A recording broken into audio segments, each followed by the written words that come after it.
Ingxabano phakathi kwelungu leANC uBoy Mamabolo kanye nomholi weEFF uJulius Malema ephalamende isigxekwe ngabaningi. Bobabili basolwa ngokusebenzisa udaba lokuhlukunyezwa kwabesifazane kanye nezingane ukufezekisa izinhloso zabo zezombusazwe. Umqa uyehomela ephinini ngethuba lengxoxompikiswano yesona.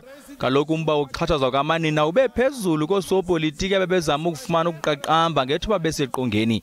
Lungu leParlamente leANC uBoy Mamabolo ube nebango elithi inkokheli yeEFF uJulius Malema ithwaxa kanobomu unkosikazi uMantu amatlala. Every day, women and children in this country face the heavy onslaught of violence and femicide. Thus, is it not a matter that can be reduced to politicking?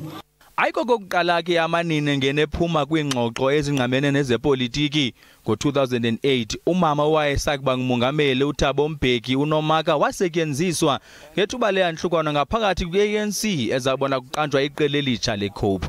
Kanti ke owayesakuba ngumongameli uJacob Zuma ngetyala lakhe lokudlwengula ukhwezi labona kubakho yanhlukwana ngakumbi kulombutho ulawulayo. Into leyo yathi yanyashwa kanobomu luphiko lwamanine ANC. The Women's League actually was started to deal with the issues of violence against women during that period, and we had to take very difficult positions. Kusenjalo ke uBoy Mamabolo uye ku Facebook evakalisa okokuba akazurhoxisa amazwi athe wawenza eParlamente malunga nenkokheli yeEFF uJulius Malema nenkosikazi uMantu amatlala. Yona ke iANC Women's League kwingxelo evakalise ungaxoli seza kutshanje ezenzeke eParlamente. Ndingwabongile Dumako kwindaba zeSABC eGauteng.